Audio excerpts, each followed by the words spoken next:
So this is the opening of the Norton Conservation Commission regularly scheduled meeting for Monday, August 25th. It is now 6:30. This is a hybrid meeting, meaning we have some of us here in Town Hall on the first floor of the common room. Could you speak up, sir? Yes, and some on Zoom.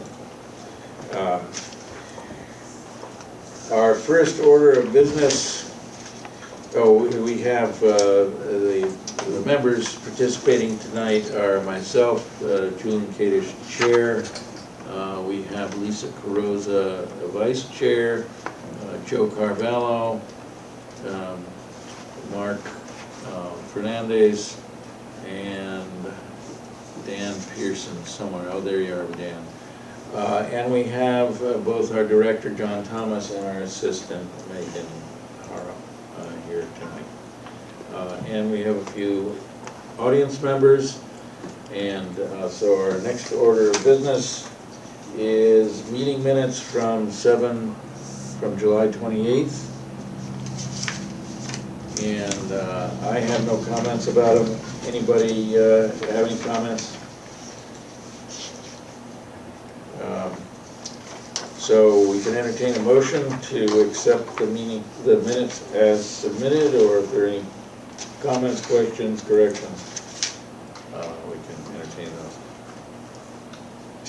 I'll make a motion to accept the minutes for Monday, July 28th, as written. So we have a motion made by Lisa, seconded by Mark. Roll call vote. We have Joe and Lisa. How do you vote? Aye. Aye. And Mark and Dan, how do you vote? Aye. And I'll throw in an aye, so the motion carries. We have accepted our minutes of July 28th. Next item of business is violations. So that we begin with 93 King Philip Road, an enforcement order. So John, take it away.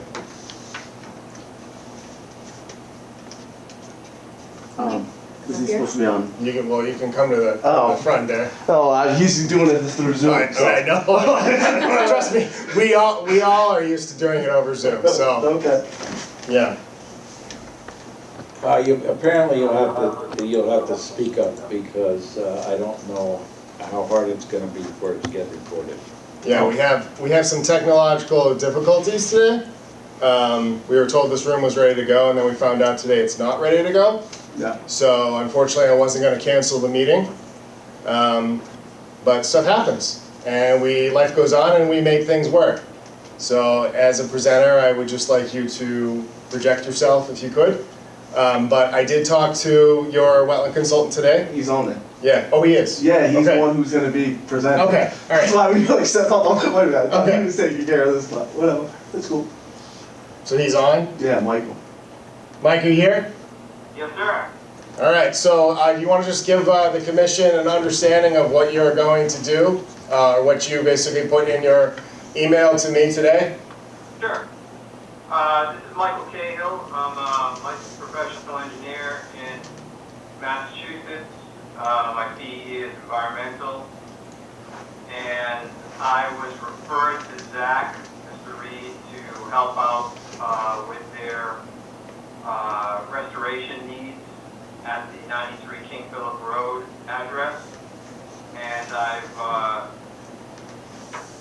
coordinated with a couple of my supply chain partners, including Brad Holmes of ERC Wetlands and Roy Alkarowski, a fellow engineer who will help out with the surveying of the property.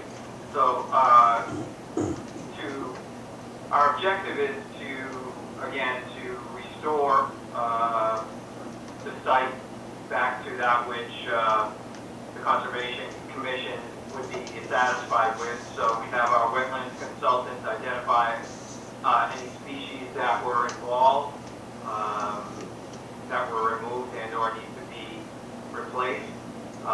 Roy, Mr. Alkarowski, would survey the property and resources as required. Oh, someone was just sneezing. You're all right. Okay. So we prepare a planting and permitting plan that would satisfy the Conservation Commission and Mass DEP. And then file a notice of intent with the Commission and Mass DEP to move the project to the next phase. So all those 4 items are in task 1. Task 2 would be draft the final construction plan and specification, review shop drawings, meaning to-be-built drawings, put various phases of projects out for bid on the construction side, review them with the owner, of course, conduct the construction and planting inspections as needed, make sure the permits are being followed, do a subsequent as-built plan and get a sign-off letter from the inspecting engineer if there is one, and then file for a certificate of compliance with the Conservation Commission and DEP if necessary. All right, so it sounds like it's going to take a little bit of time, so I guess the question is, do we schedule him for a next meeting or have that arranged by you guys? I mean, that's the question. Is he going to have everything together and ready for the 8th, or are we looking for the meeting after that, which would be the Oh, the 22nd? 22nd, yeah. Okay, so the next meeting for your all's commission is, for the town's, for this setting is September 8th. Go. Yeah, if you were going to submit a notice of intent, it would be on the 8th. Okay. And the meeting after that is the 22nd. Would it be acceptable to push it out to the 22nd? In other words, with Zach, would he not incur any penalties if we pushed it out to the 22nd? I mean, well, here's what I would think is that if you're going to push it out into October, we want basically to have it stabilized for the winter, because nothing's going to grow in the winter time. Okay. So the sooner you get it done, the sooner this gets off the books, I guess, is kind of what I'm saying. So it's probably in your best interest to get everything done on a fast track if you can. If not, you're going to have to do a little bit more effort with doing stabilization and looking for spring and getting everything ready for spring and not getting this kind of basically signed off until then. Yeah. So John Thomas, it sounds like they need to at least at a minimum put down some erosion prevention measures while we're waiting for this to happen. Yeah, I would say that that's probably the step. If that's what you're going to do, and you're going to basically have this be a little bit longer in the process, then I would get it ready for stabilization practices and put together a stabilization plan for the winter time. Then we'll revisit this next year. Okay. I think that sounds fair, so I could give you an update on the stabilization plan by September 8th. Okay? Okay. I guess with the intention of doing it this season before probably the middle of October. So you have to line somebody up to do that work. Yeah, that would be our objective, yes. Okay, so we'll want to see that outlined in your stabilization plan. That you've committed to at least, finding a contractor to do it or someone to do it. Okay. Don, I have a quick question. Okay. Was this project done in conjunction with any other permits in town? No, this is a violation. Oh, Okay. Well, I see a dumpster on site. I'm curious if this structure has a building permit open or It was anything just, like we that. were just cleaning up and stuff. no, there's no work being done on the structure. It's just cleaning up. All right, thank you. All right, so the plan is then you'll come before us on the 8th and give us an update as to progress and perhaps a notice of intent on the 22nd or Okay. whatever your plan is going to be. Yeah. That sounds good. I'll just go over with Zach the contractual ASAP. All right, very good. All right, well, thank you. So next item on the agenda is Thank you. Thanks, Zach. 181 West Main Street, also an issue of a violation. And I'm not familiar with the site, so you'll have to fill me in on that. So I was informed by the Board of Health agent and also the building commissioner of some activity happening at 181 West Main Street.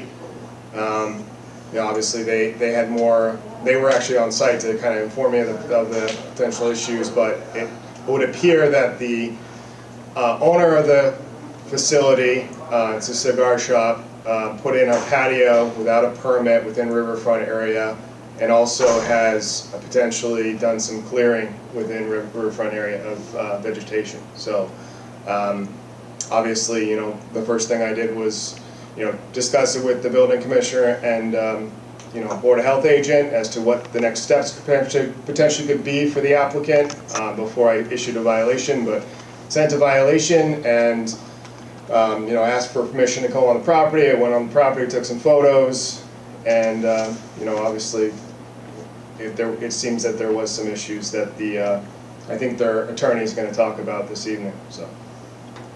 John, can I just ask a question to clarify from what we see in the pictures? When you say patio, there's like a concrete patio with black metal railing, and then there's what looks to be another kind of like crushed stone area surrounded by what looks like telephone poles. Is that, can you clarify which one you're talking about? So I think they're both not in compliance, Mark, to be honest with you. Because I don't have any permits for that property. But the most recent incident was what occurred, I think, in the last year or so. They put in a concrete patio. Okay, thank you. So do we have the... Mr. Chair, my name is John Kelty. May I? Yeah, Attorney at Peabody. are you, do you have Yes. I see. Sure, go ahead, make your presentation. Thanks. My name is John Kelty. I'm an attorney. I have offices at 40 Lowell Street, Peabody, Mass. I'm appearing on behalf of Harry Patel, Hatish Kumar Patel, and I have been down to Norton approximately January of 2024 and obtained a permit for all alcohol from the selectmen. We began moving forward with some renovation plans for the interior of the premises. Along the way, my client decided to add a patio. The patio is within proximity, it's within your jurisdiction, and that is the cement area that Commissioner Fernandez referenced in the pictures. The Board of Health has opened our eyes to a question of whether or not our septic system will, when we originally applied for that liquor license, we had revealed that there was approximately 40 people that could be on the site. The seating would be for 40. When I began to put together paperwork to amend our liquor license so as to include the patio, we learned that that patio had been built without permission from the Conservation Commission, and as such, I believe it's within about 80 feet, 75 feet to the, what I think might be referred to as the Log River. In any event, we began last week to seek the assistance of engineering firms and wetlands specialists, and it was pointed out to us by one of the parties that we were hoping to engage, that our septic system, and this was also pointed out by Board of Health, Chris Sonner, and we are now going to apply for a notice, provide with to you notice of intent. We hope to be able to be on your 9/22 agenda with the notice of intent that would exhibit a redesign of the septic and location of the patio, and as such, the location of the patio will lead us to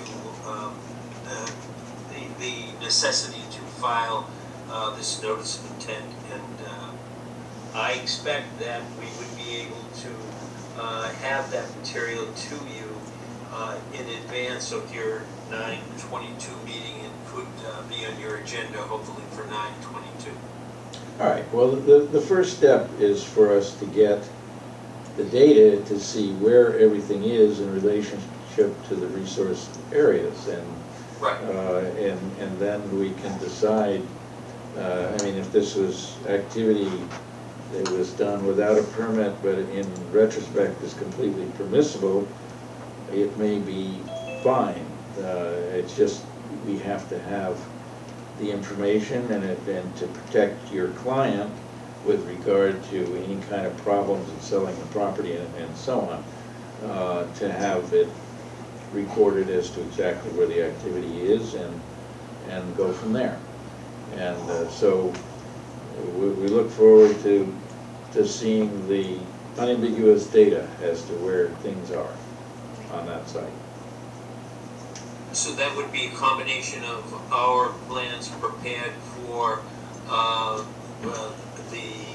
what will be a notice of intent to revisit our septic. Yeah, and you that data mentioned, should show on there. you mentioned that you're working with an engineer, is that correct? Yes, And the engineer would between a surveyor and a Sure. a wetland specialist, be able to identify the resources on the site and give us a plan, and we can look it over and decide if there's a problem or no problem. fine. John Thomas, is there anything on the site that needs to be stabilized, or is it already constructed?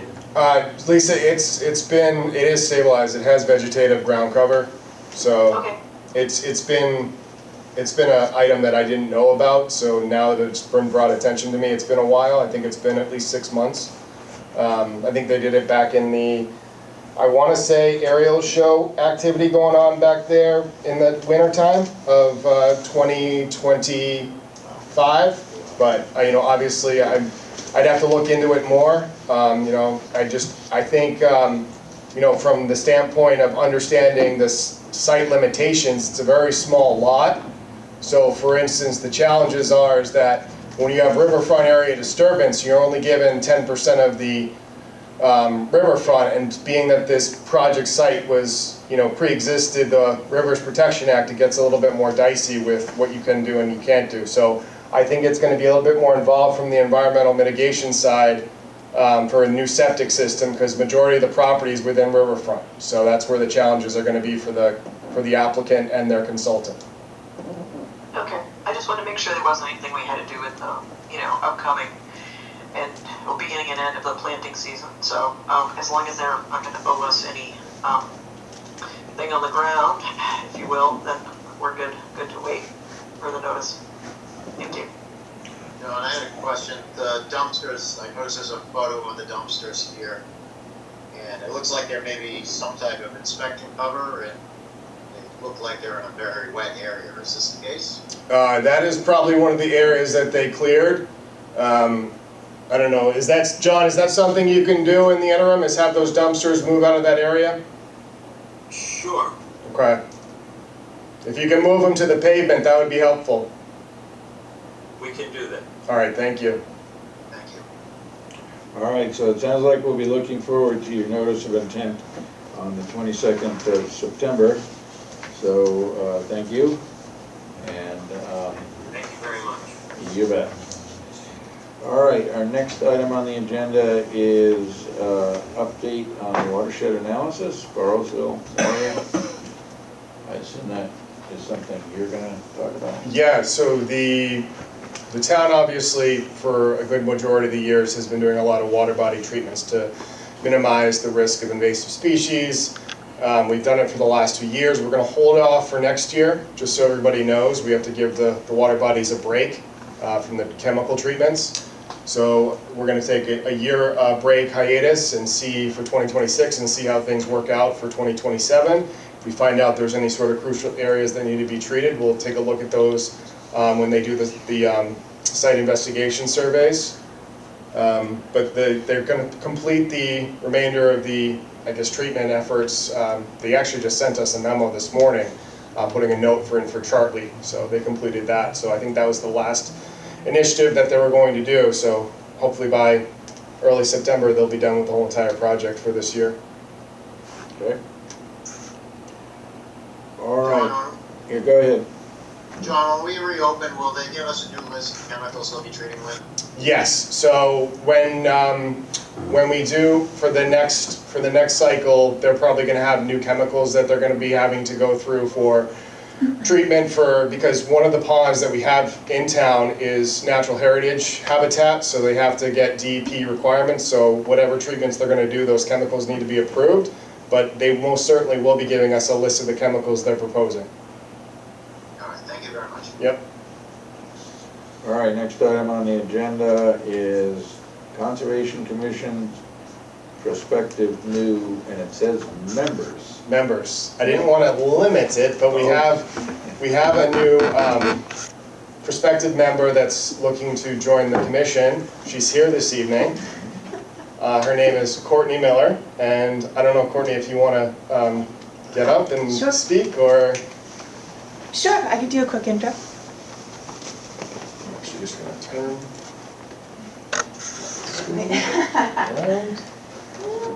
Yeah, that works. There you go. Hi everybody, my name is Courtney Miller. I recently moved to Norton, so I'm relatively new, but I'm looking to get involved.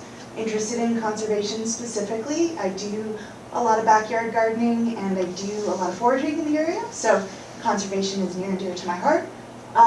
And my day job is clinical trial management. So project management, organization, is kind of what I do. But any specific questions for me? No, I think we're glad to have another person join our wonderful crew. The Honorary Mayor Norton would like to welcome you to Norton, Massachusetts. 1711, right? Yeah, 1711? 1711, that's right. that's right.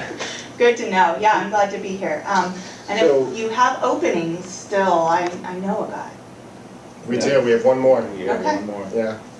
Well, and just be aware, our main administrative task is to administer the State Wetland Protection Act at the local level. So that's what occupies most of our time. We have other projects as well. So you'll be learning that on the job, and it's not all that difficult, but I have a lot of questions for you.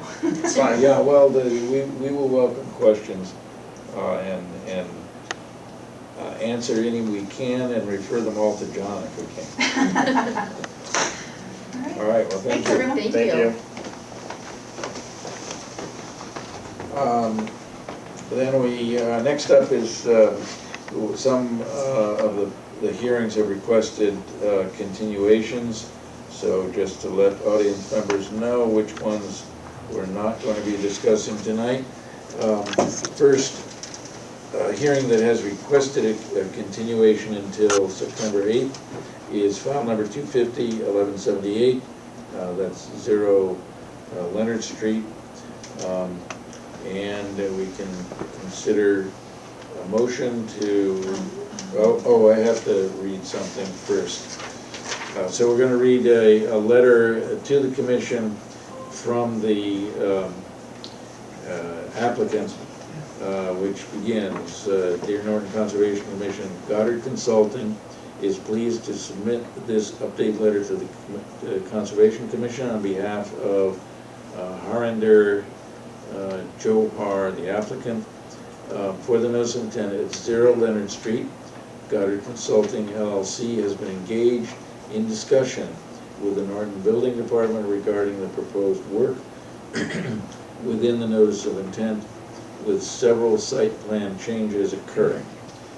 As part of these discussions, Norton Building Department has engaged the assistance of Massachusetts Department of Conservation and Recreation, DCR, Flood Management Program. A meeting has been scheduled for Monday, August 25th. That would happen to be today, to discuss FEMA regulations, Mass Building Code, and Technical Bulletin 10. Can't comment on that. This discussion will ensure the proposed project meets the proper requirements moving forward. Goddard will provide updated information to the Commission after any additional site plan changes have been made. If you have any questions, please feel free to contact, and there's a name for contact. So that gives a brief summary of what the applicant is doing, and they request a continuation of their hearing in order to get those things squared away. So with that information, we can now consider a motion to continue this hearing until September 8th. So moved. Second. Motion by Dan, seconded by Lisa. Roll call vote, starting with Mark and Lisa. Aye. Aye. And Joe and Dan. Aye. And I'll throw in an aye, so the motion carries. Our next continuation is, does not have a file number, it's 49 Island Road yet. We have not opened this hearing, but do we need to open it before we Yes. continue? So, Yes. so we're gonna put off the continuation until we get to that hearing, which turns out to be the last hearing of the day. We now have kind of an open part of our meeting with any questions from the public or any environmental updates. Do we have any questions from members of the audience about any kind of projects or that they would like to see, or any other items that they have burning questions about? If not, we can go on. Are you discussing the parcel on across from 114 tonight? Yeah, Arbor Lane, Brea? Brave. Oh, Oh, you mean the property for East Hodges? Yeah. Yeah. Okay. All right, that'll come up. So any departmental inquiry, departmental updates? Well, we touched on the water body treatments. Dan Pearson had an idea for the repair fair. So he started to put together a bunch of local businesses and things together for the select board to take a look at. And I think Dan and I are going to work together and see if any of those businesses would be interested in kind of having an event in the future for the community, because I think it would be good to give for people that are very able to do things like that, to give back to the community. So I'll be working with Dan on that and see where we can make progress, where we can have a good kind of package of materials to put together to the select board and see if they're on board with the idea. So. All right, sounds good.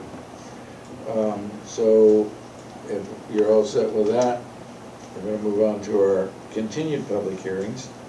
And next up on the agenda is file number 250-1180, 61 West Main Street, notice of intent. And for those that don't know the address, that is the site of the Honeydew Donuts business. And I'm presuming we have a representative of the applicant. Yes, Mr. Chairman, for the record, Eric Dias, registered professional engineer with Strong Point Engineering. And you probably can share your screen with regard to bringing up a plan.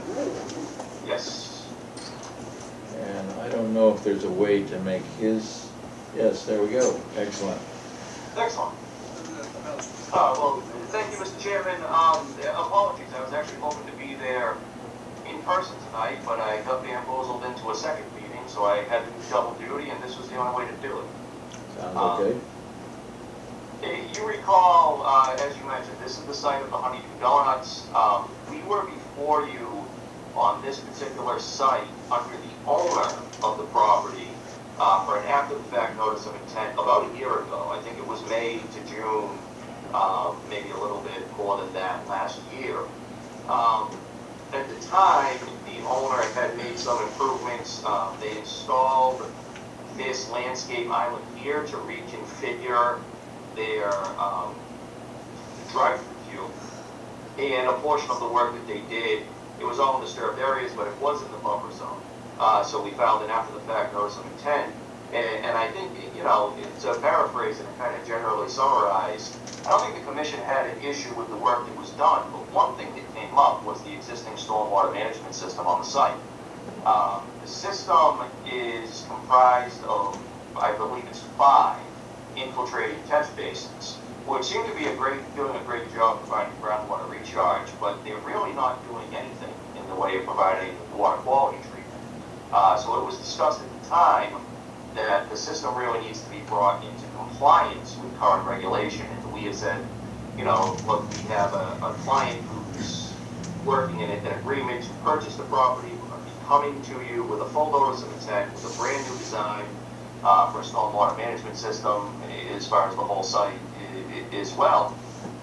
So the commission, you know, cooperatively agreed to provide in order conditions for the after-the-fact notice of intent, but it was conditioned that we would submit a new notice of intent within 12 months of that approval, which we did, and that's what's before you tonight. So, just to recap sort of the site itself, I'm going to zoom out just a little bit. This is, like we said, 61 West Main. This is the site of the Honeydew. The limits of disturbance on the site really follow the limit of the pavement edge where my cursor is here. There is a bordering vegetated wetland to the west and north, and these actually, if you zoom out and look at this on Mass Mapper, these all converge to one wetland off the site. These are just sort of the fingers of it. So we were able to go out there. We did some test pits in the disturbed, non-disturbed areas of the site, excuse me. We kept it to, you know, the edges of the tree line and within the tree line. What we found was very good sandy material, but a very high groundwater table, which you would expect being around the same elevations as the wetlands are. And then if you look at the existing conditions plan, you'll see as we get to the disturbed area of the site, the grade changes and increases significantly. So it's evident that this area was filled from the original condition. So we do expect there to be some fill material in the first couple of feet of that site, and then once we get through that, we'll be back into the nice sandy material. And for the purposes of our current site design, we did not start blowing holes in the pavement because it is an active site. And what we found off the pavement was very consistent. So we made some really good assumptions, we feel, and we did have written into the plans moving forward that any additional test pits will need to be performed confirmatorily first thing as soon as equipment mobilizes and the site is shut down for demo. So just moving further than that into what the proposal is, this, I'm going to zoom out a little bit more, is the layout sheet. This is proposed to be a combination of residential and commercial space, ground floor commercial in the front of the site in this location, about 4,500 square feet.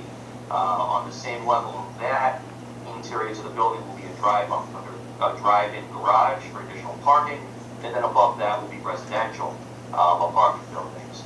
Additionally, you'll see there's a second building here. This is a proposed quick serve restaurant style. This is actually going to be a relocation of the existing Honeydew, is the plan.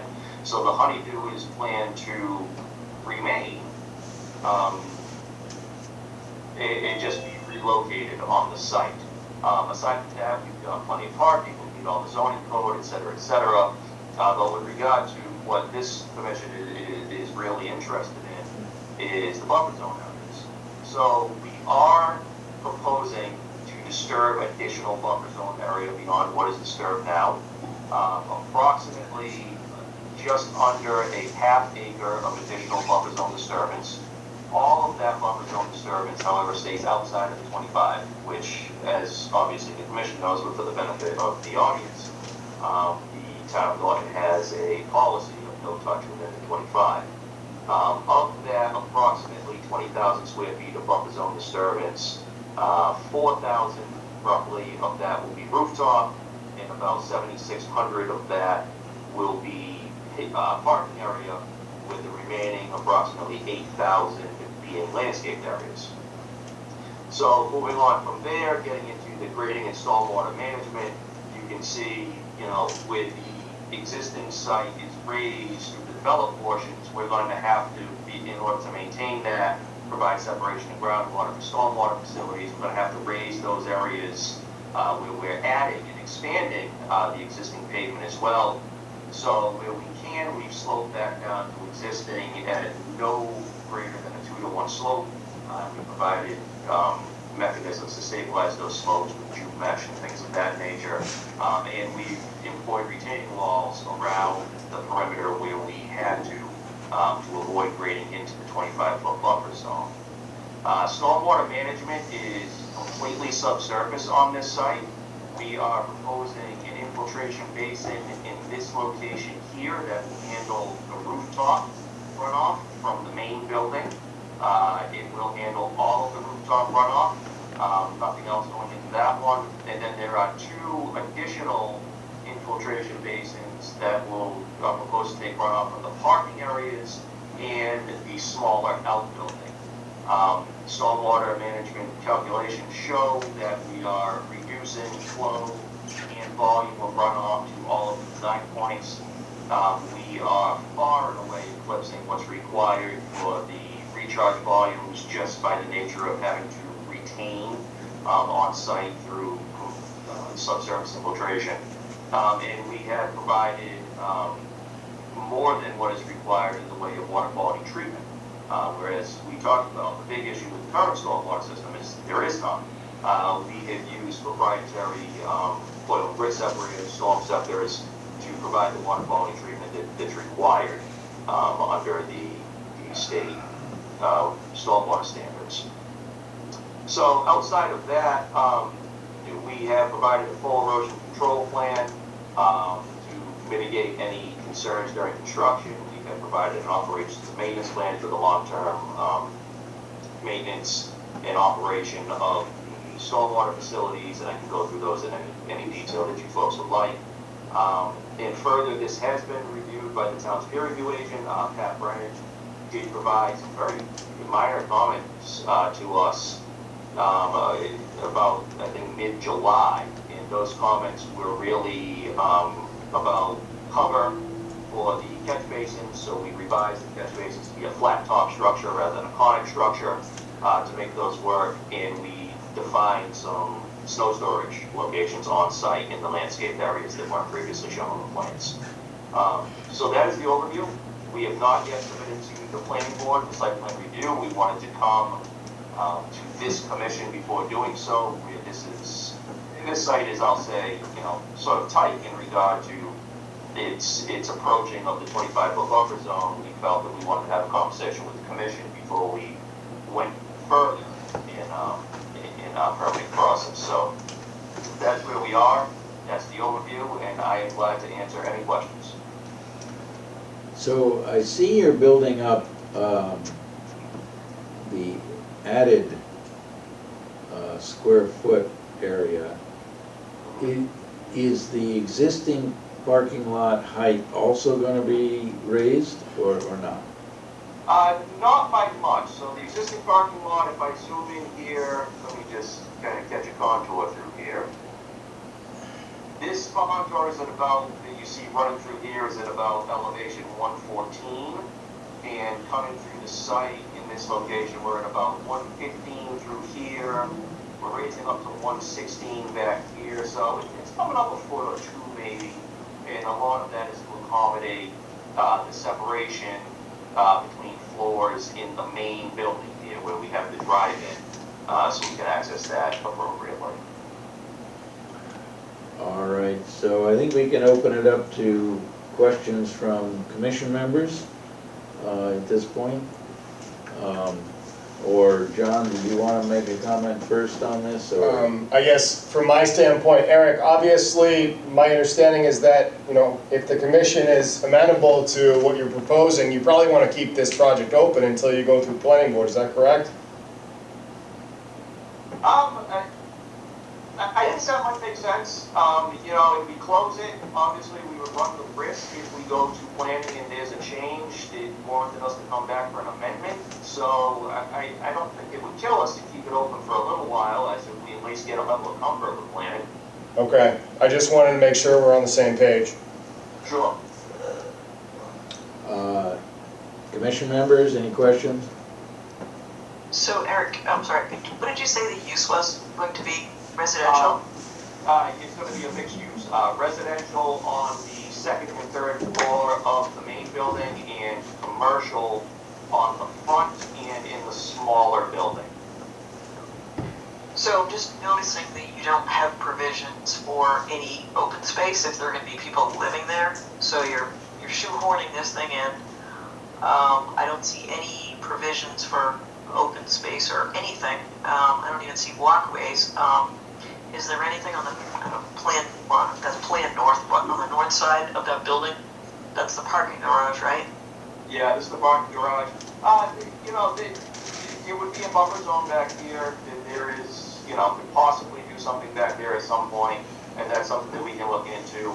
Just one thing to note, obviously, when we submitted this, it was for specifically notice of intent purposes, so we didn't get crazy with amenities, things like that. We really wanted to show the limits of the disturbance, the grading, those things. But what I will say as well is I've worked with this particular developer for quite some time. Very typical of the program that he uses. His facilities don't have a ton of common open space included in them, and they are all very successful, very well occupied, very well maintained, clean, neat. So I don't know that there's a lot of need to service, in order for the services program to add additional open space, but it's certainly something that we'll just discuss with them as well. But Because if not, we would ask you to put up a barrier there, so there's no grass clippings, nothing's put on that side of the, or within the buffer zone. Okay, sure. Yeah, and then can you go over the wall heights, what those walls are gonna be constructed of? Do you have a detail? Is there enough space to construct the wall? Do you have a work zone there that intrudes into the 25 to build it? That's a great question. So, in fact, I do have on this page, let me check this. So this table shows our maximum wall heights, or a range of wall heights. Our maximum wall height in this case is 6.5 feet, and that's at A6 and A7. So let me shoot over to those so we can see where those are. A6 and A7 is this stretch right here along the 25-foot buffer zone. So what the final mechanism to build these walls hasn't been determined yet, but what I would recommend is the large block retaining walls, like the big block, the Ready Rock, the 2x4 blocks. And the reason for that is because they're structurally sound and approved up to exceeding those heights. The other thing is the low side of the wall is the buffer zone side. So by using those, what we'd be able to do is trench the basin right along the buffer zone, rock that block without encroaching further than that. So that would be my recommendation in this case. Well, we can't approve this without a wall detail. So to show how the contractor can build it and stay outside of that 25, so you'll need to show a detail for that? Sure. Okay, and can you go over the snow storage is proposed? Yes, I can. I've got another plan for that. Just let me find it.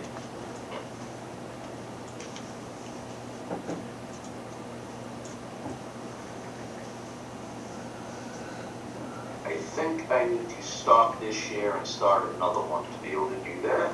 Just give me a second. Unless you can just point to whatever it is on this plan, that's fine. Let me go to this. So what we did is obviously, we tried to keep it as non-threatening as we can. We've got a pocket here. It's sort of outside of the buffer zone. Well, outside of 25 at least, I should say, an area that's going to end up being disturbed. So we stuck some here. Obviously, this area in the middle, to whatever extent we can, piled some up here. We did propose to pile some on the slope. It's going to be back in this area. And then the little, intermittent islands in between, and we did show a small area here along the frontage, which we don't want to get carried away with because we don't want to block line of sight. So the other thing that we have in here is, you know, obviously a site that's tight like this does have some limited capacity. So we do have requirements both here and in the O and M that once it reaches capacity, it's on the applicant to get it out of here. So what's that capacity? What are we looking at? So if we do see a buildup of snow piles there, what's the Sure. magic number? You know, I haven't come up with a volume, but I certainly can. Well, I would not think it would be a volume, because I'm not gonna ask John Thomas to go out there with a, measure it.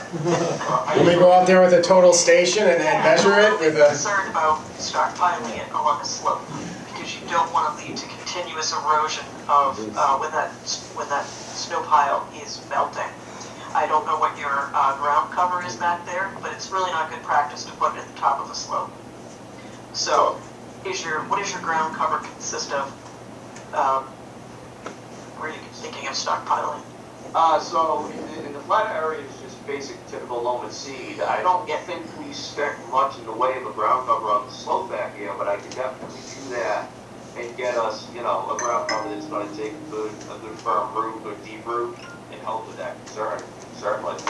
Right, so every square foot you impact here, or you occupy, you need to show us what you're gonna do with the end state. So is there a landscaping plan? At this stage, there's not. We were planning on that being more on the site plan review stage, but we can add that here too, especially if we're going to keep this open for a little bit. Yes, we will need to see that. We will need to see that all ground disturbance is covered by something in the end that's stable, completely stable. So what is that proposed slope down there? Again, maybe just look at where you think you're going to stockpile it versus that slope. Is it a 2-to-1? That is a 2-to-1. Yeah, it is. I don't think that's conducive to pushing snow and having snow melt and continuously eroding down that slope, because that's what will happen. What we can see, I understand the concern. I don't necessarily disagree, so we can strike that area. Okay. Entirely as far as snow storage is concerned. I don't have an issue with that. Okay. I mean, obviously you don't need any for the garage that's indoor, right? That's inside. Right. So that should cut down on some of it.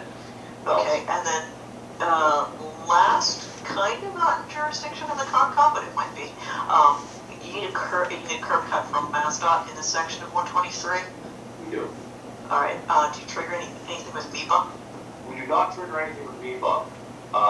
But the MassDOT, and I'm sure you're aware of this, is tricky. It used to be that MassDOT would have free file meetings with you, and they have changed that since COVID. MassDOT will not talk to you until you have local permits in hand. Yeah. So, Okay. you know, it's a risk. I ran into it on a project in another town. We got through locals, we went to MassDOT, we ended up back to locals for modification. It's unfortunately just nothing we can do about that with the way that they run this town. Okay. Yeah, just wondering about the nexus with MEPA, so it doesn't trigger any trip generation or anything. No, we're under the trips per day for this. Okay, thank you. You're welcome. All right, any other questions from commission members?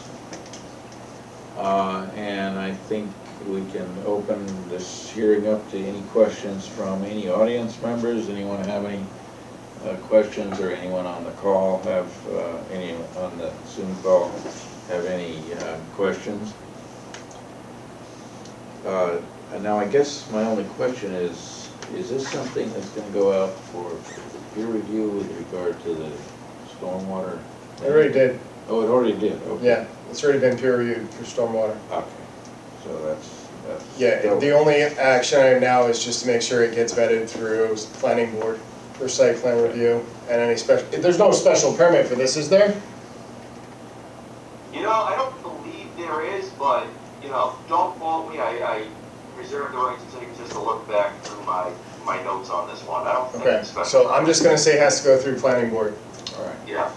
But we have to leave this open, so you're requesting a continuation, and you have continuation to the next meeting, or beyond that, or any preference? My thought would be, so we don't come back with minor updates to the commission, I'd like to get some traction with planning board before we see you folks again. I think some of the things that we talked about having to add to these plans tonight are gonna be kind of de facto part of what we do with planning anyway. So why don't we look, Well, the options are the 8th of September, the 22nd of September, the 6th of October, or the 20th of October. I would be inclined to go as far as the 20th of October if we feel that that's acceptable. Thought being that will give us time to submit planning. Once we submit that, we've still got an advertisement period, so we probably only have one planning meeting under our belt by that point. All right, so we can entertain a motion for continuation of this hearing until October 20. So moved. Second. So I think Joe got the motion and Mark got the second. So Mark and Joe, how do you vote? Aye. Aye. And Dan and Lisa, how do you vote? Aye. I don't know what Dan is. Oh, Dan dropped off. Well, we still have a quorum, so I'll throw in an aye as well. All right. So, thank you. Next item on the agenda is 260 South Washington Street, file number 250-1181. We have had hearings on this planned facility, which, as I recall, all the necessary information was gathered, and we have left this open only because it exceeded the 21-day, and we can now entertain a motion to close. So is that your impression as well, John? Yeah, I mean, I have a draft order for the commissioner to review this evening, and we definitely do that. All right, so we're looking for a motion to close the hearing for file number 250-1181. So moved. Second. We have a motion by Lisa, seconded by Mark. So Lisa and Mark, how do you vote? Aye. Aye. Joe and, I don't know if Dan has returned or not. Aye. So it looks like not, so I'll throw in an aye, the motion carries. So we will take up the order of condition later in the meeting for this hearing. Next item is file number 250-1182, which is 0 East Hodges Street. It is a request for a resource area delineation. And do we have a representative of the applicant? I do not see Brian on the call this evening, but I think there was a gentleman here in the audience that wanted to talk about 0 East Hodges Street. I just wanted to listen to see what they were doing. They're not doing anything. As of right now, the permit that they've requested is to confirm the wetland resource areas on the property. So at this level and stage, what they're doing is they're assessing and evaluating the environmental constraints with properties, understanding what sort of setbacks and buffers they may have on their property, which may limit or prohibit any sort of development for the property.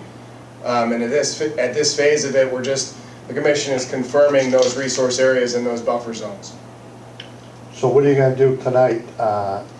Tonight, we are potentially, the commission is going to approve them for the resource areas that I went out to go field verify. Yeah. Well, can we bring up a plan on the Sure. the monitor? And then they'll come back at a further time with whatever plans they have? Yes, so what they would do then is that if they were going to propose any potential work, they'd have to come in for a permit, whether it be a request for determination or a notice of intent filing, and then they would propose some sort of development project, land use development project.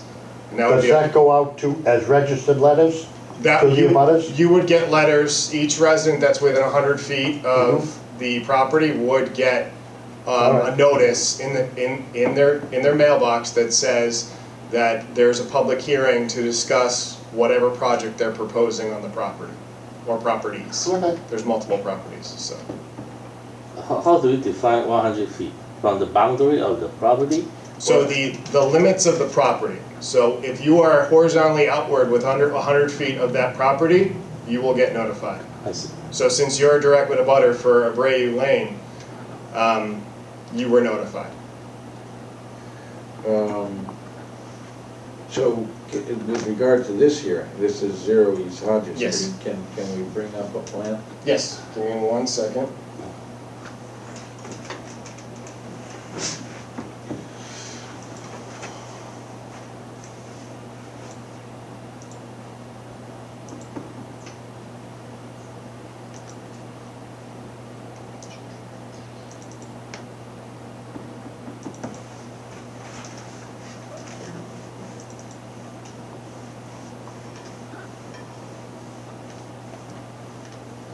So this is the property.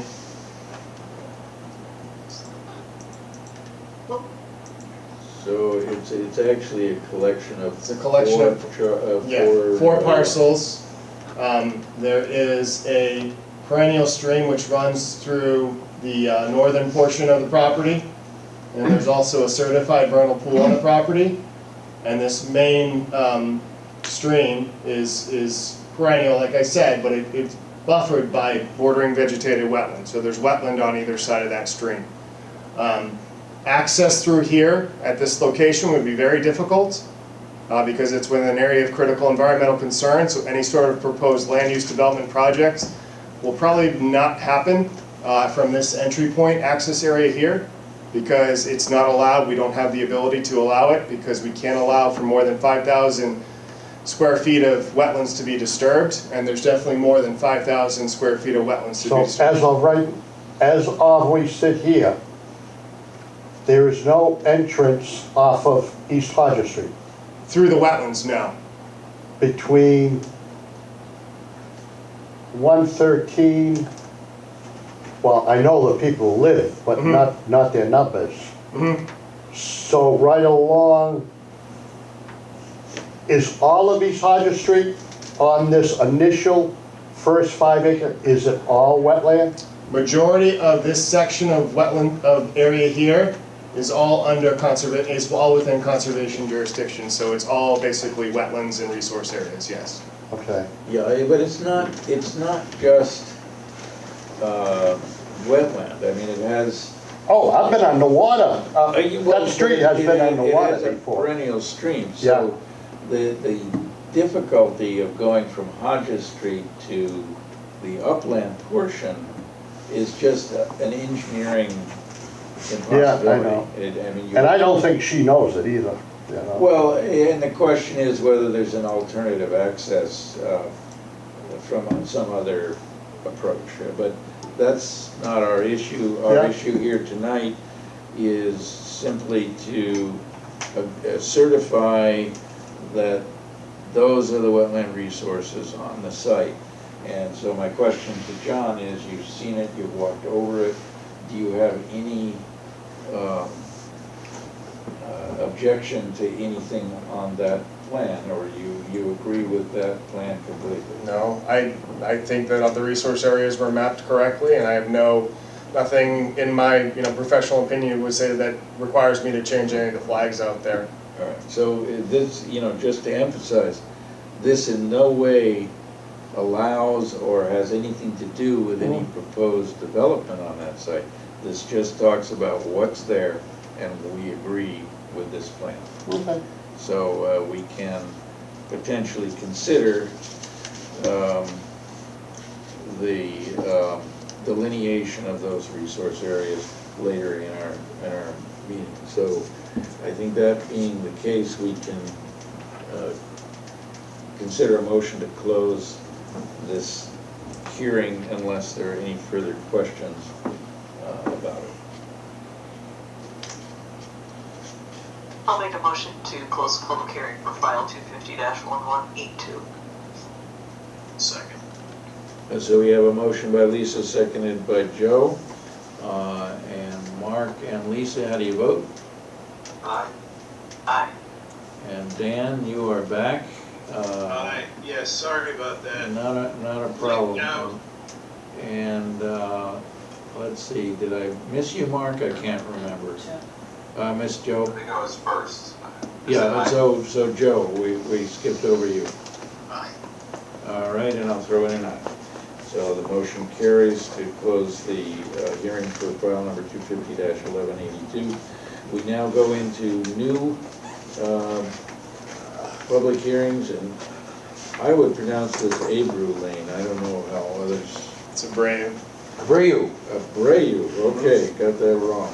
like the baseball player. Well, I knew a physician by this name, and he called himself Abreu. So, Okay. but anyway, we'll say Abreu. So file number 250-1183 is also a hearing to delineate the wetland resource areas on the parcel. And do we have a representative of this applicant? Yes, Mr. Chairman, I'm here, Dr. Rao from PMP Consulting. All right, so maybe you can share your screen and show us a plan. I would like to.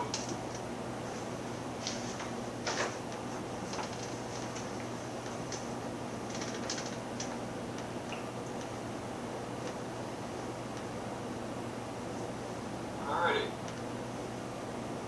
Alright, everybody can see that now? We can. Well, I can, I guess, yes. Alright, so, as noted, Pat Corral from BMP Consulting, representing Moraes Legacy Real Estate for this property at Abreu Lane. So we're here for an ANRAD, as noted. On the plan, you'll see there are 3 wetland lines that were flagged and located. Off to the west of the property, we have the A series, which goes from A1 to A24, I believe. 21. Off to the north of the existing house, we have a smaller wetland noted by the D series of flags. And then off-site to the east, we have a couple of flags, the C series, which delineate a wetland that comes up in between a couple of the existing houses. There is 4 more flags that were noted in the report from ERC or B series, but they were actually so far off-site, they didn't make it onto the plan when the plan was done. But that's the reason for the little curve in the 100-foot buffer zone for those B series flags. Being an ANRAD, there's really not much else for me to say. I'll certainly be happy to try to answer any questions or take any comments from the commission members. Well, I'm curious, this wetland up near Elm Street, it has kind of a line going toward Elm Street. Right here. And is that that's where the water breaks out and potentially winds up in this other wetland across Elm Street? Is that correct? Yeah, so, correct. The grade in general, this is the highest point of the property here. And there is a component that heads off to the southeast to this wetland. There is a ditch that traverses this property and goes into a pipe and a head wall right here. And then continues on its way under the street. It actually does not connect to the C series. Okay. So are you calling that a BBW? Yeah, we're considering this a BVW. You can see we're showing the 25-foot no touch and the 100-foot buffer zone associated with that as well. And so this is about a 7-acre site. Is that? I mean, that's not everybody may be able to read that in the center. So it says 7.428. So 7.5 acre site. And the cleared area is indicated. It's a relatively small cleared area, and the rest of it is wooded. Correct. And you have a shed outlined, and then there's this square which it's like a deck porch with chairs on it. It's very cool. So definitely a hangout spot. It's so it's an isolated structure, but no facilities. Okay, it's just I couldn't make any sense out of that little square up there, but okay. And then you have a bunch of fences, but that's, I don't know what to make of that either, but I assume that's from yesteryear. Yeah, I mean, this is again, we've done an actual full existing condition survey of the property as well. So that's why you get to see all this detail on the ANRAD plan. So John, you've seen these wetland areas, do you have any discussion or complaint about The only remediation? flag I could verify for the A series is one of the 24 flags. But the buffer zone, obviously, I would say is good, because I don't go off-site to go onto other people's property. So I would say that the buffer zone appears to be good, and then the other resource area, I would call that a BVW as well. And the other one too, the C series, is a BVW. So I checked all those flags. So I don't have any issues with the delineation. All right, any questions from commission members? And any questions from members of the audience who might be concerned about this or have interest in this?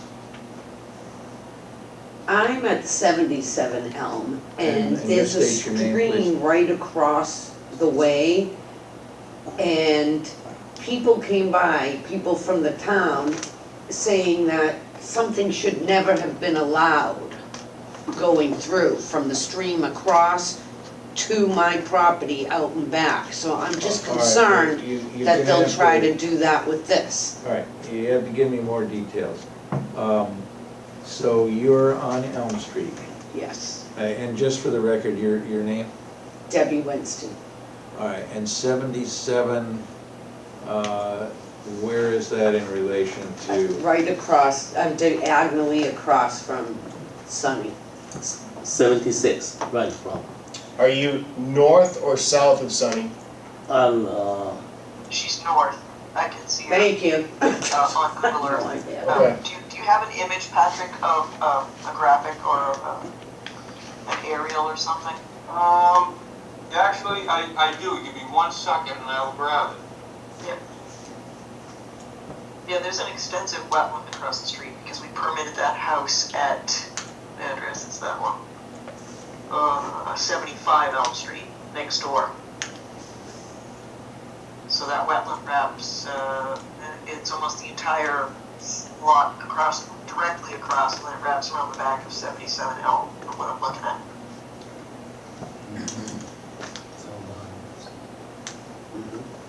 Okay, how's that? Yep, that's it. Yep, so this is number 77 right up here. Can I come closer? Sure. Yeah, I'm a little bit lost. When you say right up here, I didn't see any indicator. Right. I don't know if you can see my cursor. but right up here. Is that where you- I can Is that now. where you live? Yeah. I'm spatially and geographically challenged, Okay. so these gentlemen can tell me. Okay. Actually, can you blow this up a little bit in the area of interest? Or, yeah. I'm not even 100% sure what they did Yeah, so wrong, you're just at- when people yeah, see it, you're they at- go, this is You're not at good. 77, I see where you are. That's right there. So there's the drainage ditch that flows to the rear of Sunny's property, which then flows onto your, part of your property, is that correct, the southern extent of your property? Yeah, there's a drainage ditch that goes out to the whole wetland system back that way. For instance, for this property though, the buffer zone associated with this, the property itself, that stream where it basically exits, I guess east of Elm Street, is more than 100 feet away from the project site. So I'm not gonna confirm or worry about any sort of off-site resource areas. So there may be a stream on your property, but I'm not confirming the resource areas that are not on the project proponent's property, so if that makes sense. So I'm not going to verify off-site resource areas. And what you may be referring to is activities that occurred before the Wetland Protection Act took effect, which was in 1964. What year? 1964. That was built in, I forget, 2004, 2006. So 2004, 2006? I always forget which year.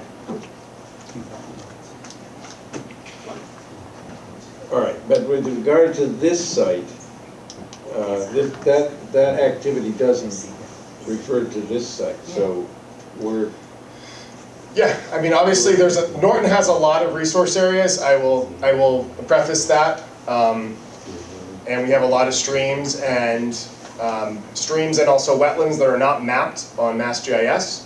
So that's why it's important and critical that we do field assessments and field verifications through these processes to make sure that the resource areas for projects and also for verification permits, which this one is, that we map the resource areas correctly.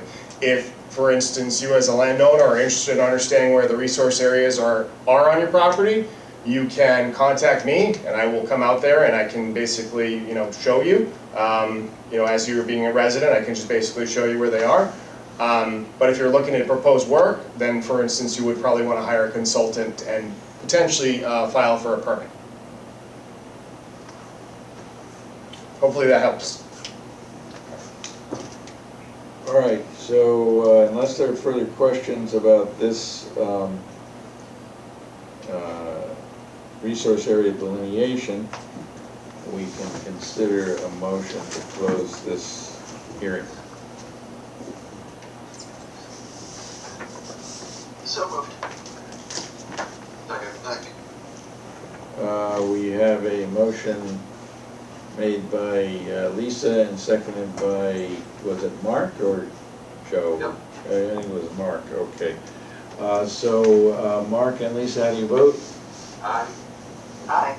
And Dan and Joe, how do you? Aye. And I'll throw in an aye. So the motion carries. Our next item on the agenda is, Thank you, Mr. Chairman. Members of the board. you bet, is file number 250-1184, which concerns 0 and 77 West Main Street. Do we have a representative of the applicant? And if so, you can start by sharing your screen and showing us a plan. You should be all set, Rich. Richard Shield from Field Engineering on behalf of the applicant. I'm going to, just give me 1 second, I'll get the plan up on the screen.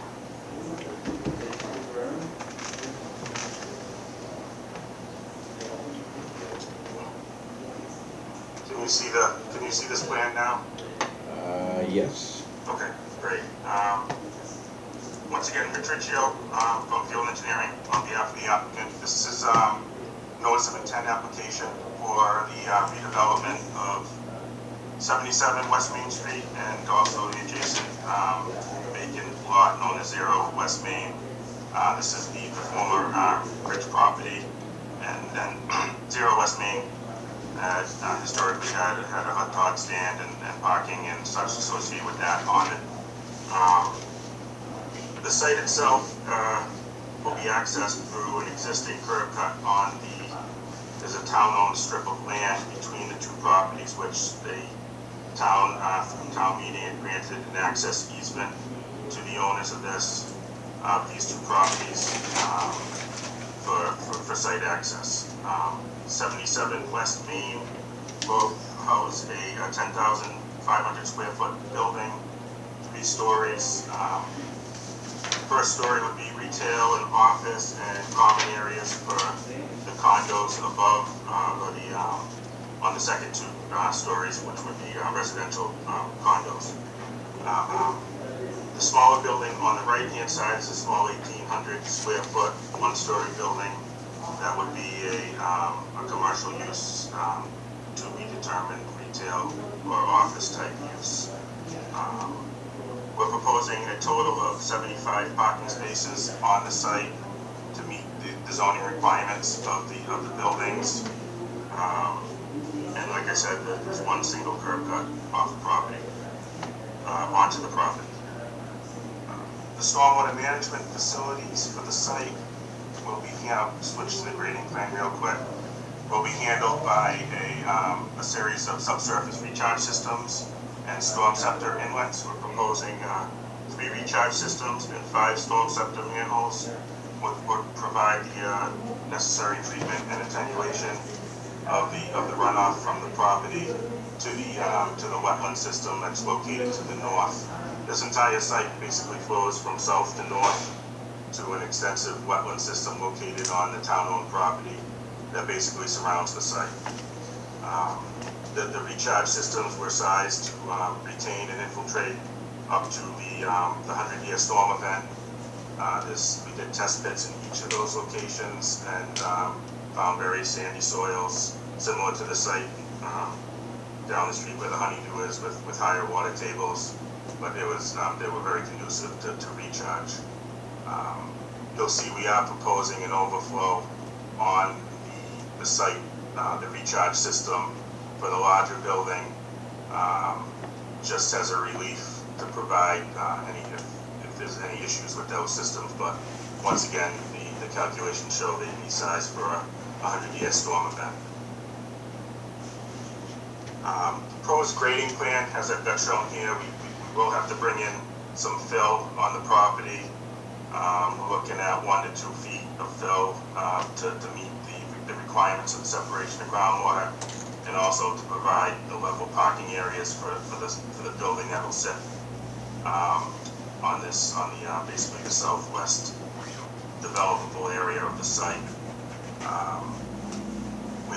In order to make the grading work and respect the 25-foot no-touch, we're proposing to reuse a lot of the existing large stone that you'll see on the site. There's large stone walls and foundations to provide stone slopes around the perimeter of the property. Those are roughly 1 to 3 feet at most in height, and they would be set at a 1-to-1 as necessary to match existing grade. On the smaller site, and this is something that I was able to look at recently, I was able to adjust the northerly edge of this parking area to pull that stone slope totally outside of the 25-foot no-touch.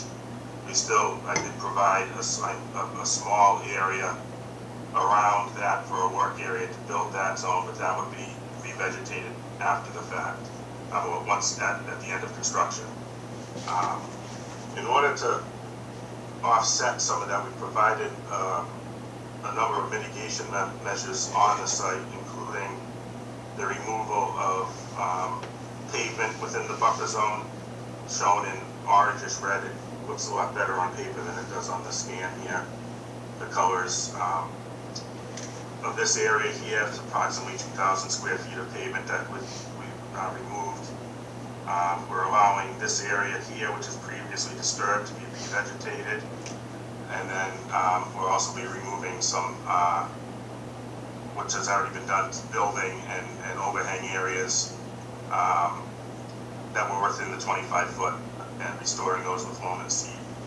An additional habitat mitigation feature we're proposing is to construct a pocket wetland system in this back area, which would have wetland species would be digged down to roughly to the groundwater area, provide plantings of wetland species, and we also proposed a couple bird boxes just to try to encourage some habitat growth in this area here.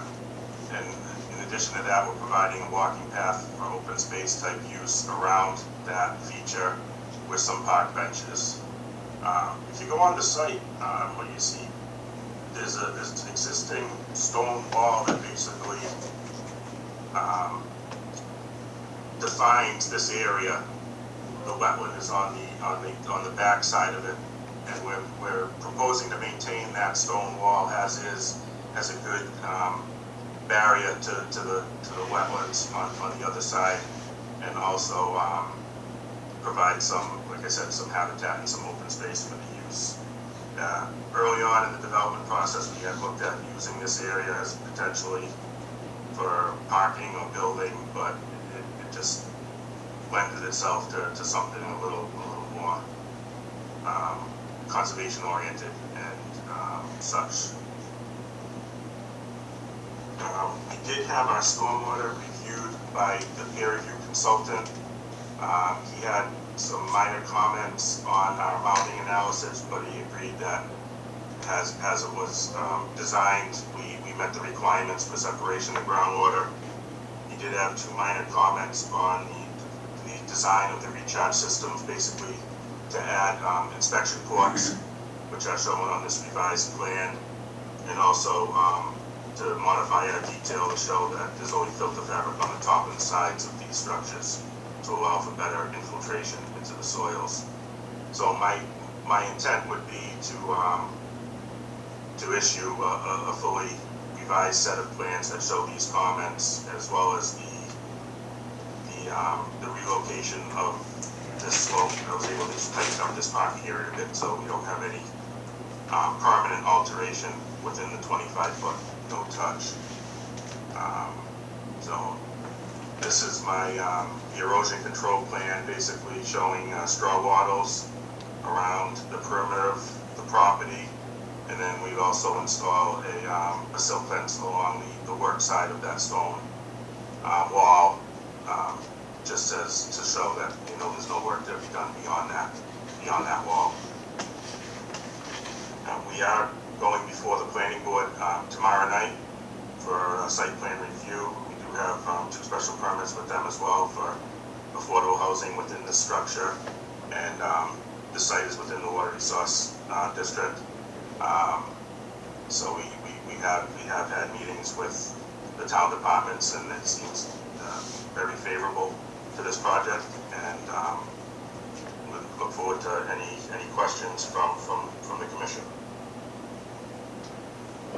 John, do you have any comments you want to make on this? I'll let the commission comment on this one. All If they have right. any. Questions from the commission? John, I have a quick one. Just curious, if that back property is in our portfolio as a conservation park in the town land there? What's that? Is the rear property here part of our portfolio in conservation land? Yeah, the rear portion is Fernandez Park. Okay, and does that, an easement, is that part of our,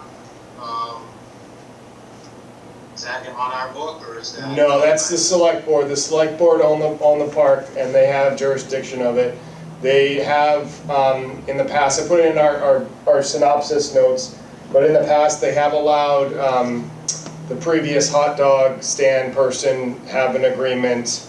They've done it for various other, I think, easements for the previous owner as well, to my knowledge.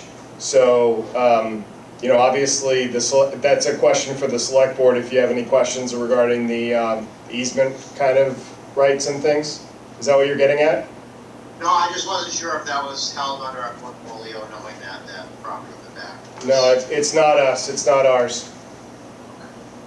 Thank you. It might not be ours, but guess what? It's under Article 97. It is. It is. So a change in use requires the applicant to go through the Article 97 process. It has to go through every board in town to get approval for a change in use. So right now, this access provides use to, whether there's an easement or not, it's a moot point. This access provides access for park. That was the intended use in perpetuity. So now that you have a change in use that provides access to, you name it, I don't know what this is proposing, parking lot, that's a change in use, and under Article 97, you would have to get approval all the way up through the state legislature. So I would like an attorney to weigh in on this. So town council has weighed in on it. But not under 97. No, they have looked at it. Town council has looked at this. They're working with the applicant and the town to come up with this agreement. And the select board already approved the agreement, and they actually have everything, the workings of everything. It's in town council's hands right now. They're working on an actual, what was the word? Was it a lease? Is that what they said? Is it a license agreement? It was a license agreement, yes. But how does that work with Article 97? I Still don't has to be. know, That's my Lisa. question. That's a question for town council. Yep. So I need an answer to that before I would even entertain approving this, because I don't really know if your access is legal right now without Article 97 approval. You can do all you want with lease agreements and all kinds of agreements, but it doesn't circumvent 97. So you're creating a wetland in the back there, so what's gonna feed that? You're gonna intercept the groundwater? It'll be groundwater fed, and if there is an overflow, which shouldn't see much water based on our calculations, but it would be groundwater fed. Okay, so you're basically gonna create an isolated wetland back there, which is fine. Correct, yeah. Okay. It was a habitat enhancement area back there to offset some of the buffer zone work. Okay. And then there, you can go to a grading plan. Yes. Can you see that? So, yep, if you could just zoom in a little bit. So are there any retaining walls? What's the grade change from existing right now? The one retaining wall we're proposing is along this property with the existing residence. And that's about 4 feet high, just because it's a low spot in this back corner here. The other grading areas, like I had said, we're proposing these stone slopes, 1 to 2 to maybe 3 feet high in certain areas over in the corner here, down on the smaller lot.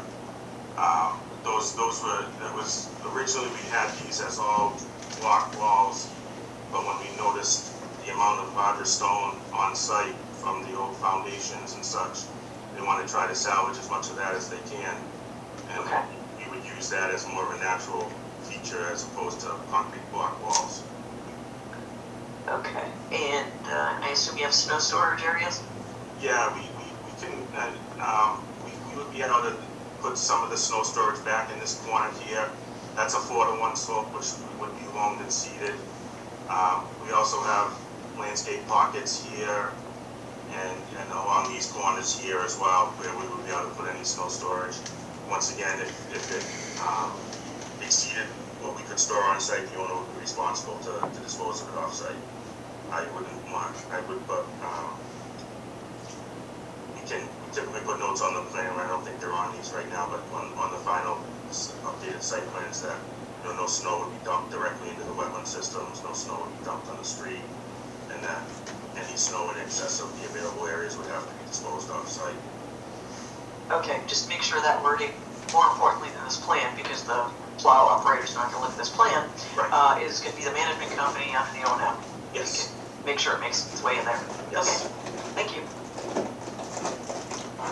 Any other questions from commission members?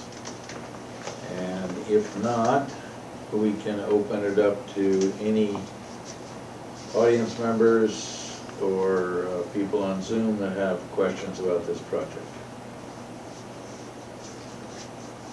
Now, it sounds like you will need this hearing continued since you haven't been before at least a definitive sign-off from planning, is that correct? We would anticipate not receiving many major changes to this, but if we had a 2-week continuance to get through the planning board meeting tomorrow night, and we could wrap everything up, plus since we can get some sort of answer to Commissioner Gross's comment on the Chapter 97 information, I think we would be in good shape to be able to close this at your meeting on September 8th. Okay. Last call for questions or comments. If not, we can consider a motion to continue this hearing for file number 250-1184. A motion for continuation until the 8th. All right, so we got a motion by Lisa and seconded by Dan. So Lisa and Joe, how do you vote? Aye. And Dan and Mark. Aye. Aye. And I'll throw in an aye, so the motion carries. So I don't know if we need a representative on the 8th, but you'll be. I'll be here. All right, very good. Thank you. Thank you. Thank you. Next up on our agenda is labeled, again, an abbreviated notice of resource area delineation at file number 250-1185, which is 0 and 50 Lincoln Street. And so do we have a representative of the applicant? And assuming we do, if you can share your screen for the plan. I'm here to represent East Coast Development for the resource delineation of 3 parcels sandwiched between Bay Road, I thought it was the favorite plan, hang on, and Lincoln.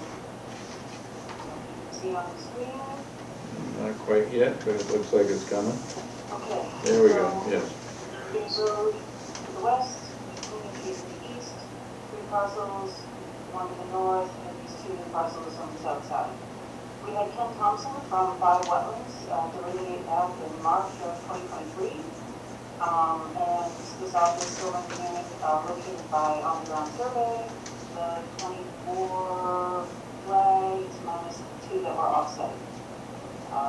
This represents that the general slope of the land goes from the west down to the east to this generalized large portion of wetlands that is the back of what is 50 Lincoln Street. There is also this primarily flood zone about 400 feet east of the wetland line that we are looking at approving. That would be these little dots here, that's the flood zone. That's really all there is for the NRED. I think that, my notes here, if there's any questions, I would love to answer them. Just for scale, so in the back we have 2 upland areas, and the approximate acreage of those areas would be what? This parcel is about 5 acres right here. Yeah. This parcel here is about 11. So the upland, this is all an upland piece. It was quite a trek to get back to that wetland line, I'm just saying. Yeah, it's quite a trek to get back to that. Oh, yes, it looks like, so there's no question, no access is coming from Lincoln Street on that. No, is it? it's probably all gonna be coming from Bay Road with any sort of proposed land use development project. But I have no issues with the wetlands. I was actually surprised to find them, given it that they were, 2 years old. But the flags were there. I could find some of the nubs, but I made heads or tails of it. Took me a little bit, but found them.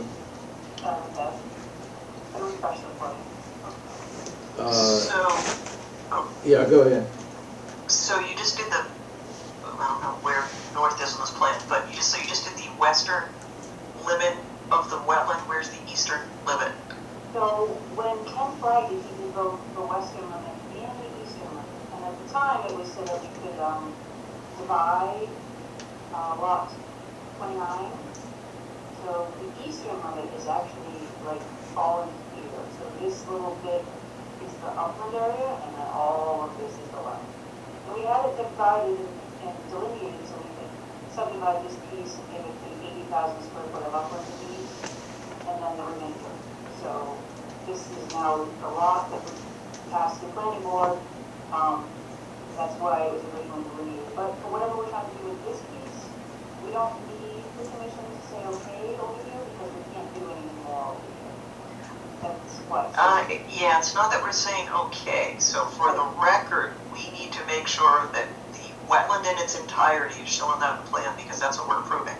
So should there be flags, John, on that? So the only flags I'm confirming, Lisa, are the ones that are shown with the KT series 23 through, if you could scroll up a little bit. Oh, yes, of course, KT4. So the only flags I'm confirming with this ANRAD are KT4 through KT23. So that's all I see on this plan, so that's all I'm confirming. And that's all we're asking to be confirmed. Okay, so per DEP's direction, on many projects that I've worked on, I would like you to add a note to this plan that says nothing, in this area has been delineated, please, so we can remember that when we look at this plan sheet at some point. So that's the limit of that was the limit of the flagged well, and that area is unverified or was not delineated, however you want to word it. May I suggest in the actual ORAD that you just say that only line flags confirmed word PCT? But we're gonna do that too. I want it on the plan, please, because I have been directed in the past by DEP to add such a note. And it makes it very clear if somebody just picks up the plan someday. Okay, thank you so much. Yep, sure. All right. So unless there are questions from anyone, we can consider a motion to close the hearing for this resource area delineation.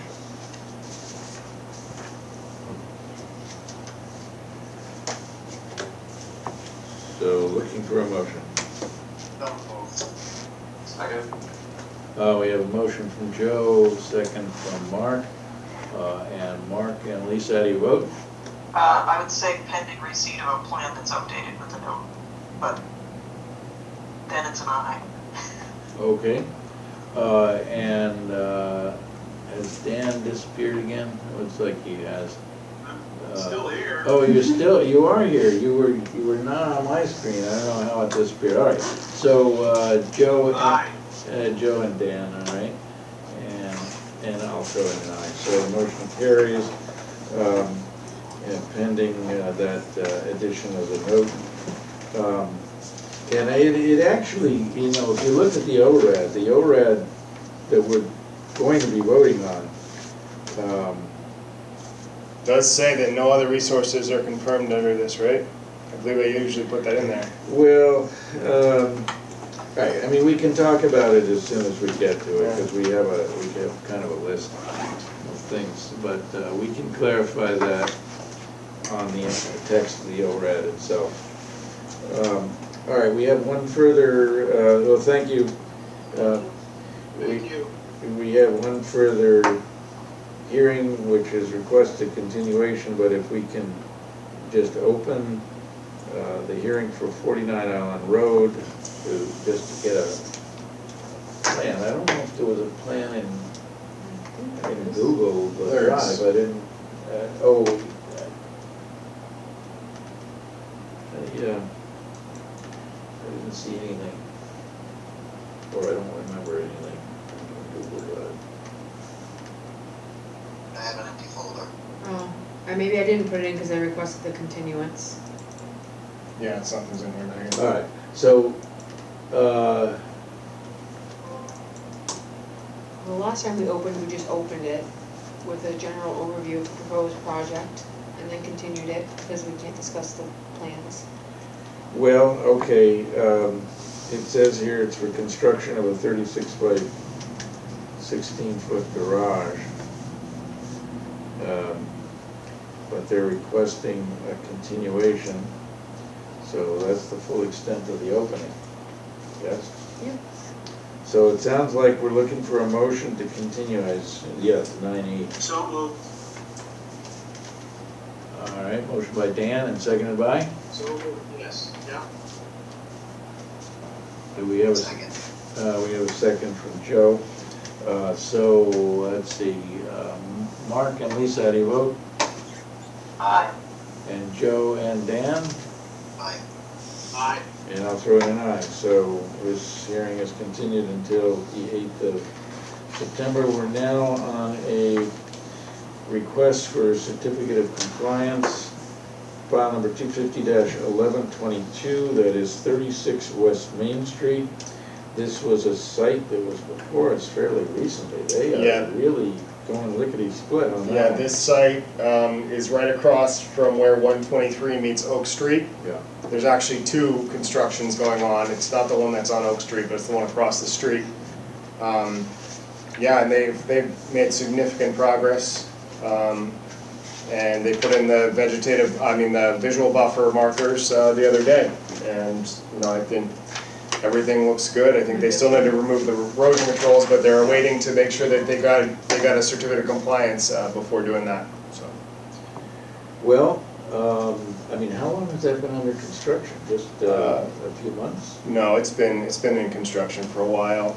Okay, well, maybe I just didn't see it until a couple months ago. All right, so from your perspective, everything is in order and a full. We received all the closeout information, so as built and everything. The last piece was just the visual barrier markers being installed, and they did those. All right, so it sounds like a full COC for file number 250-1122. So moved. Second. We have a motion by Lisa and Joe. Did you get that second? Mark did.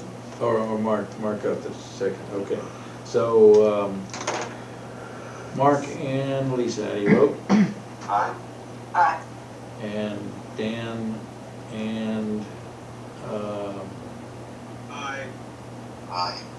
and Joe. And I'll throw in an aye. So the motion carries.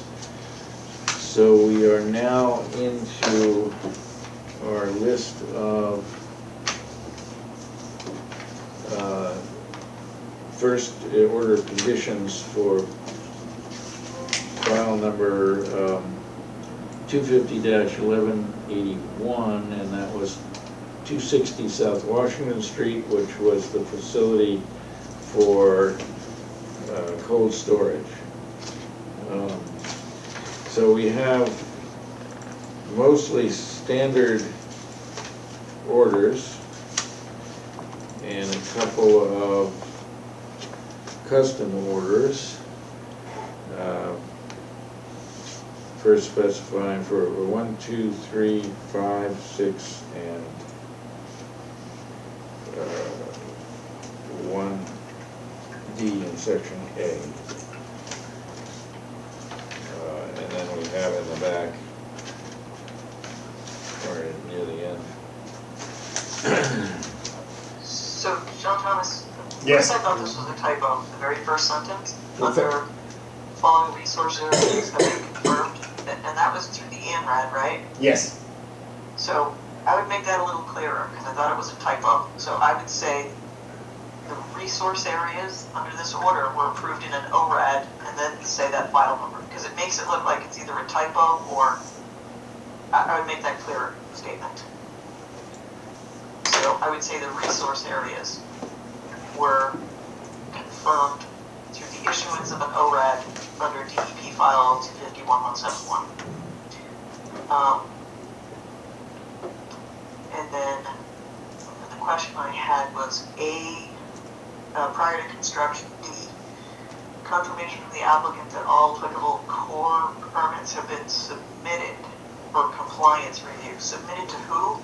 And which core permits are you referring to? The CGP?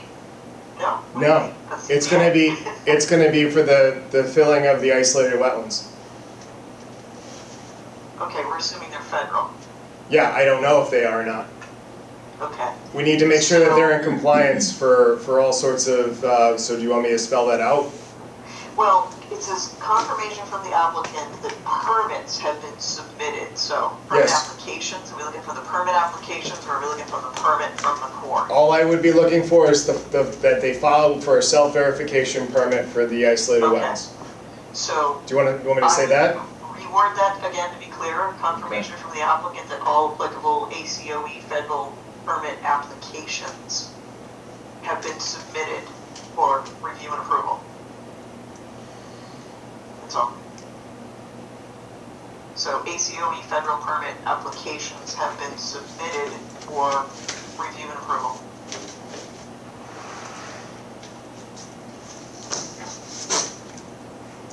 Is the applicant allowed to participate at all? No. Well, our consultant has researched this and determined that we don't need any federal permits. Okay.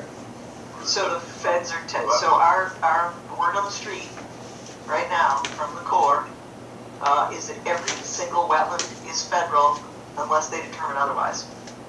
Believe it or not. You can, I mean, you know, we challenged that to say, well, what good is a consultant then? And they said, we'll not know if anything is non-federal unless you file for JD. So everything is assumed under the Nexus law right now. Okay. So John, so maybe we say that or a finding that it's not jurisdictional, right? Yeah, I mean, I think if that was the case, then the feds would have to state that they're not jurisdictional, right? They would provide a letter or notice. Well, they would, so the applicant would file a JD, Yeah, and the Corps would issue a determination. yeah, that's typically what happens for Yeah. federal. Yeah. Okay. So in the absence of them having to file a permit, maybe they want to do a JD first to prove that it may not be a federal wetland.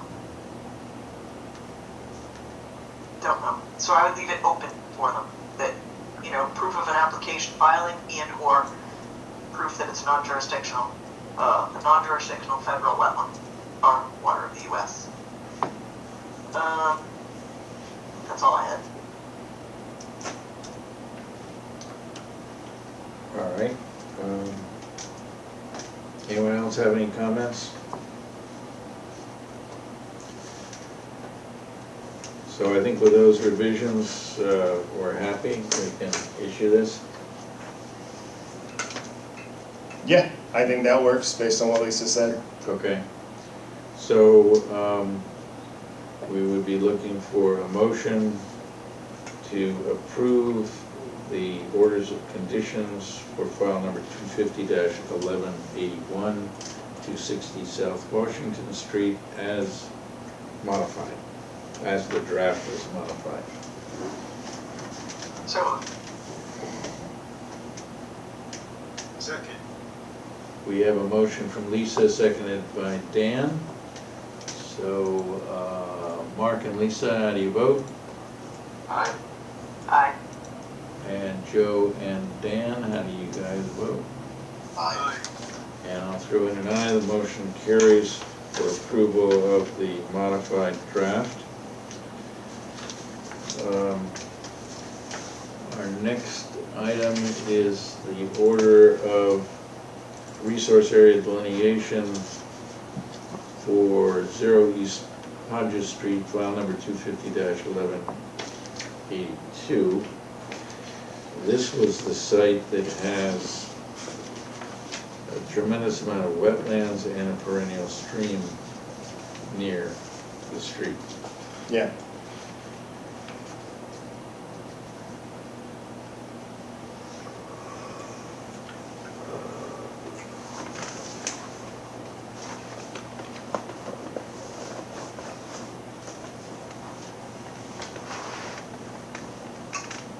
Okay, I think you captured everything.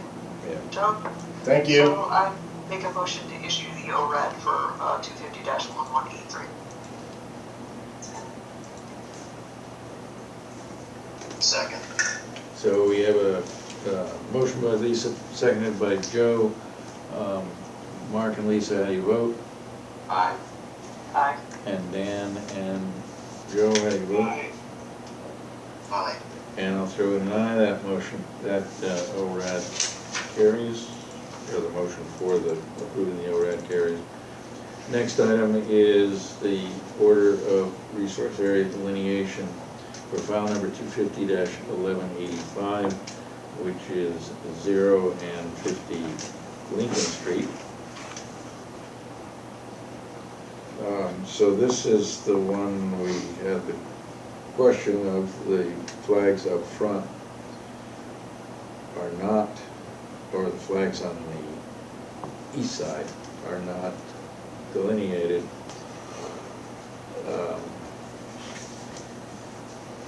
And it is noted that the confirmation of resource areas includes flags numbered KT through 4 through KT 23. It doesn't. Did you say Abreu or Lincoln this is Street? Lincoln. We're on Lincoln Lincoln? Street. Yeah, we're on Lincoln right now. Oh, I thought we were on. Oh, I might have, I don't know if I took it out of order. I might have taken it out of order. Yeah. So I think we can just continue with Lincoln. Yep. But this is the one where we had the discussion where only one side of the wetland was delineated. So do we want to put a wording change saying this confirmation relates only to I mean, you couldn't put only to the flags. and the confirmation of the resource area how about if, instead of includes, is limited to the flags numbered KT4 through KT23,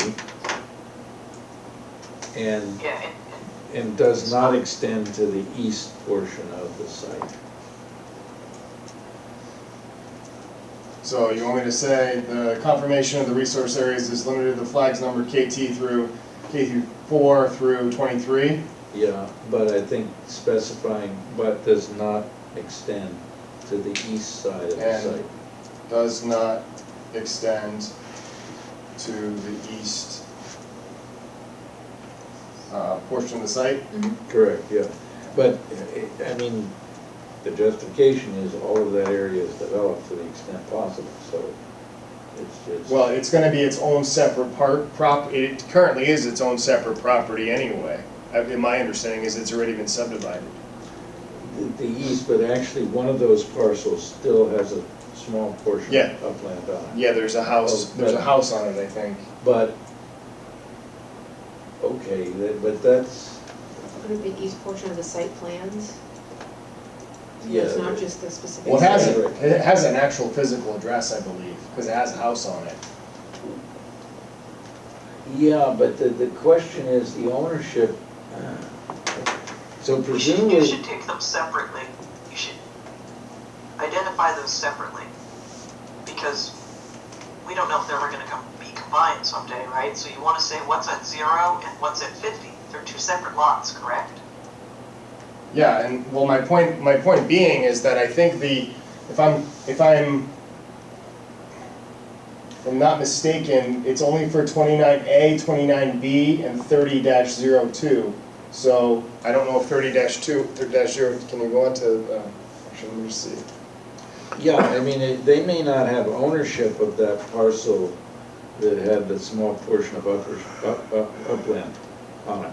They just delineated it simply because it was contiguous. Just want to make sure it's not the parcel that's applicable to this ANRAD.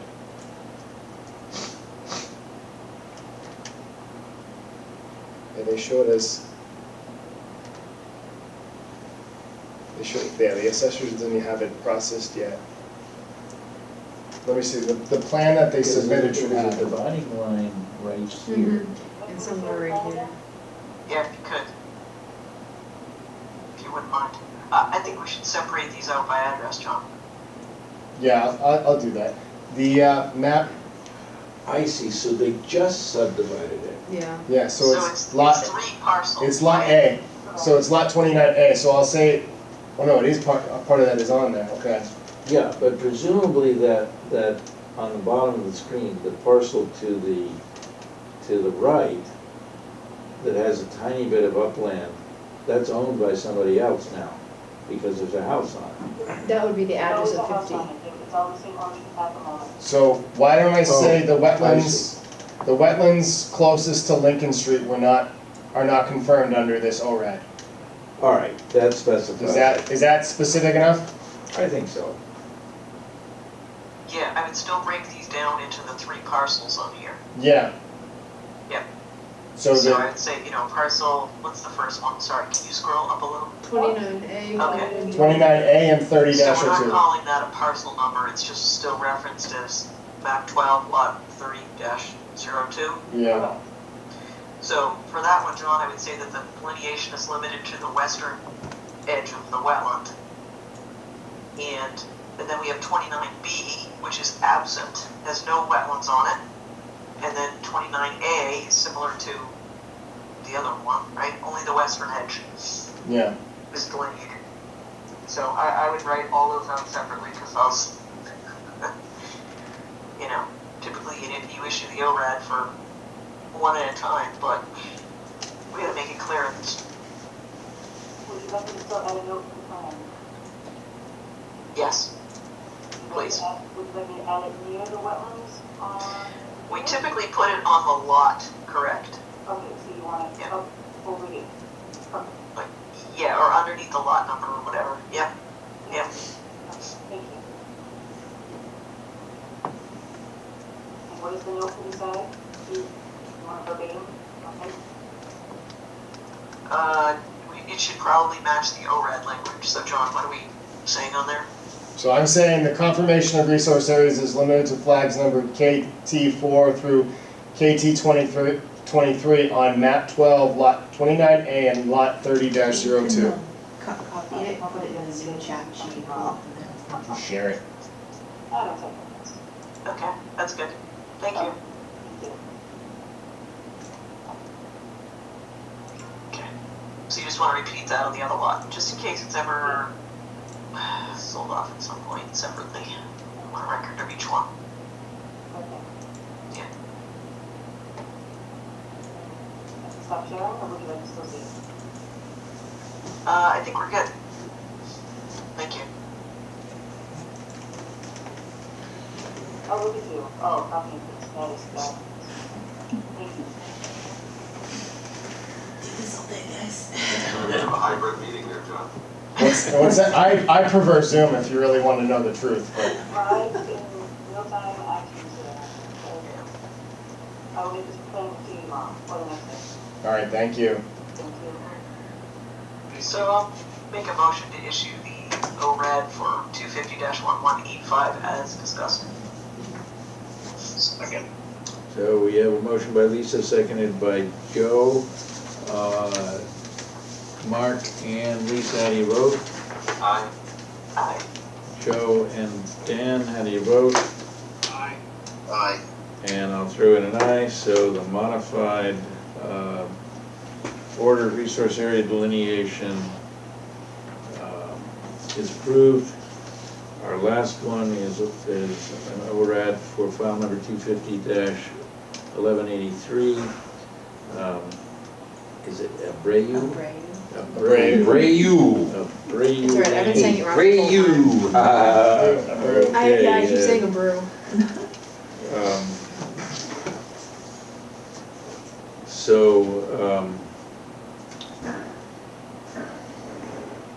All right, so we have the areas noted, and that's an acceptable description to everybody, 5 and 6.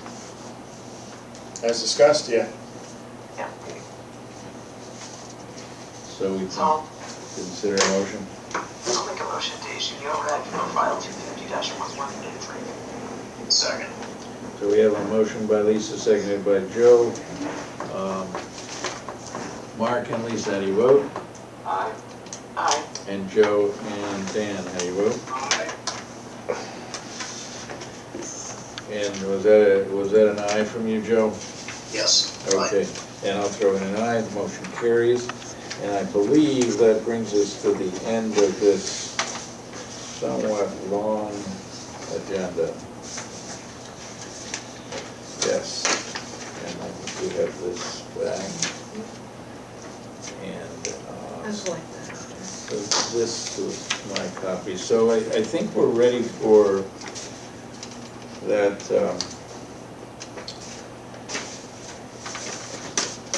dopamine increasing part of the meeting.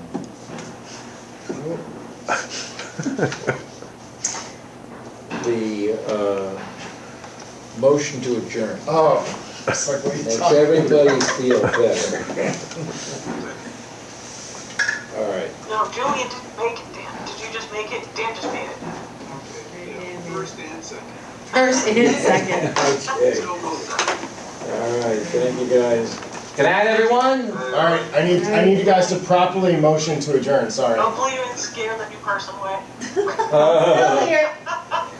Well, she Don't leave yet. Don't leave. she reassured us. We need she a does- proper motion to adjourn. all right. It's too late. So moved. Good night. Okay, motion by Dan, seconded by, Second. seconded by Lisa. So, And Mark and Joe left. oh, John- then John that- is deputized. all right, well, then we have to stay here all night because we don't know how long you're. All right, everybody say aye and we're set. Aye. We're good. Good. All right, thank Recording you. stop.